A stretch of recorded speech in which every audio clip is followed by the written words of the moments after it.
পারি নাই, ভালোবাসতে পারি নাই। রাসূল পাক সাল্লাল্লাহু আলাইহি ওয়াসাল্লাম বললেন, ওমর তুমি আমাকে যতক্ষণ পর্যন্ত তুমি ঈদ গ্রহণ করেছে বলেন জিনিসটার সাথে আপনাদের পরিচয় করিয়ে দিয়ে আস্তে আস্তে পূর্ববর্তী জমানায় যেসব সাহাবায়ে কেরামরা ইসলাম ধর্ম গ্রহণ করেছিলেন, রাসূল পাক সাল্লাল্লাহু আলাইহি ওয়াসাল্লামের জমানায় যেসব সাহাবায়ে কেরামরা ঈদ গ্রহণ করেছেন এইগুলো কি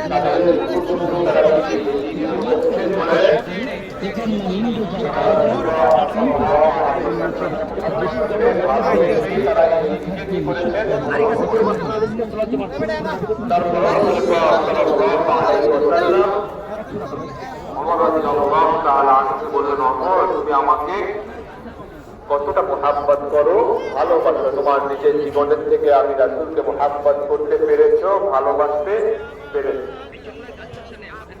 প্যারা হাজির, রাসূল পাক সাল্লাল্লাহু আলাইহি ওয়াসাল্লামকে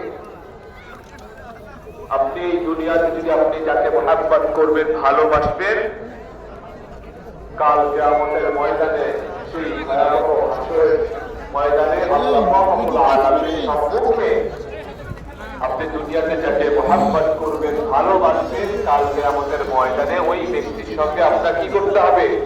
আল্লাহ তাআলার সম্মুখে দাঁড়াতে হবে। রাসূল পাক সাল্লাল্লাহু আলাইহি ওয়াসাল্লাম কে এক সাহাবী জিজ্ঞাসা করলেন, সাআলা রাজুলুন ইয়া রাসূলুল্লাহ মাতা সাআহ। সাহাবী বলেন, ইয়া রাসূলুল্লাহ ইয়া হাবিবাল্লাহ ইয়া নবিয়াল্লাহ, হুজুর আমার তেমন কিছু সংগ্রহ নেই, আমি কিছুই সংগ্রহ করতে পারিনি। রাসূল পাক সাল্লাল্লাহু আলাইহি ওয়াসাল্লাম সাহাবীকে বললেন, তুমি দুনিয়াতে যাকে মুহাব্বত করেছো, ভালোবেসেছো, কাল কিয়ামতের ময়দানে তার সঙ্গে তোমার কি হবে?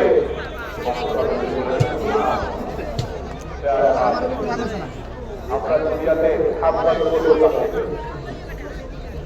জোরে বলুন, দুনিয়াতে কাকে মুহাব্বত করব? রাসূলুল্লাহ সাল্লাল্লাহু আলাইহি ওয়াসাল্লামকে মুহাব্বত করব, ভালোবাসব। কি বলেন দেখি না?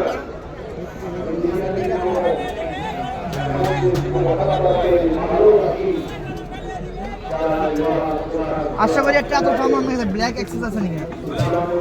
ব্ল্যাক এক্সেস দেখেন কোনটা পারফিউম রে না ব্ল্যাক